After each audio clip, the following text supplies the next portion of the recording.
Oh yeah, well one time I swam 300 miles and then just like jumped out of the water onto a ship and was like, beat that. Well, did I tell you about the big blue whale I made friends with yesterday, who I was riding around the coastline? Yeah, my big blue whale, who I let come get you, and then I demanded it come back.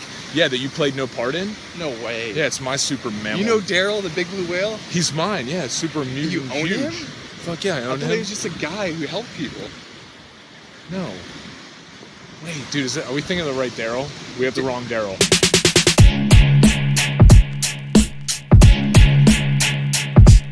What is going on, Zen Dude Nation? Today, we are going to be learning and going over again the fundamentals of how to jump rope, because you need to get these skills down before we start doing some of the more advanced stuff. So, you can't run if you can't walk. You know what I'm saying? Your homework is to jump rope for 5 minutes. That's it. Continuously. Let's get into it, y'all. All right, dudes and dudettes. So to start off, guys, we're going to start with sizing your rope. Now, it's super important to have the right jump rope cable length. And as you can see here, you can measure that by stepping in the middle of the rope and pulling the handles up to your nipple or chest area. And as you can see, the rope handle should be right underneath my armpit. So as you can see here again, now the recommended size for your rope, guys, if you are 5'10" or taller, your rope cable, excluding the handles, should be 3 feet taller than your height. So I'm 6'3", so therefore my rope cable is 9'3", not including the handles. If you're below 5'10", just add 2 feet 10 inches to that, and that's the length of the rope cable that you should have. See, again, pulling it up into underneath my armpit. It's super, super important to have the right rope length, because you have the right combination of tightness and ability to spin that rope. Now, holding the rope, guys, before we go all out and start showing you how to jump, you're going to need to know how to hold the rope. Now, notice here, my body's in perfect symmetry. My wrists are jutting out to the sides of my hips directly, and jump rope is all about doing less. There is not a lot of movement involved, as you'll see here in a sec.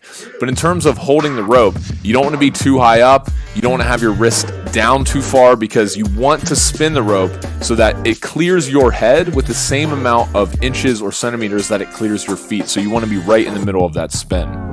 Always have your knees bent, guys. I cannot stress that enough. You don't want to be, having your knees locked, because that will definitely mess them up. You don't want to be having them, too low, because that would be a really hard way to jump rope.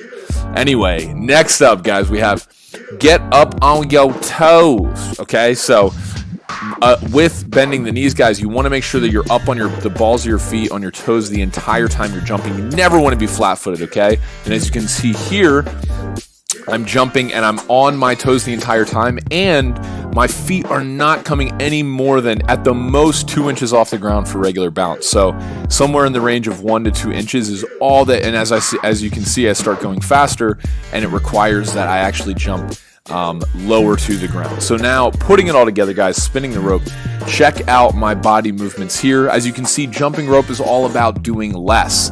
The only thing that's working here, guys, you'll see in a sec, my wrists. My wrists are controlling everything. I cannot stress that enough. Some people jump too high and do almost like a butt kick, and you really want to focus more on your wrists, and the feet will follow, I promise. So check out here the wrists. Notice how I'm spinning the rope with just using my wrists, and my shoulders and everything above my elbows has no movement, as you can see here from the side. Look at that, perfect. Up on the toes, knees bent. I'm swinging the rope. Everything is controlled by my wrists, and I'm making sure that everything is staying nice and tight.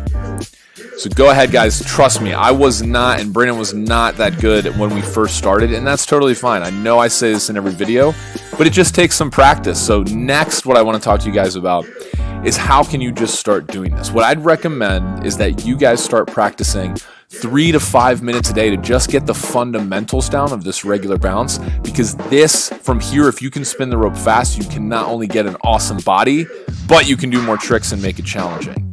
See you guys on the next Zen Dude Fitness tutorial.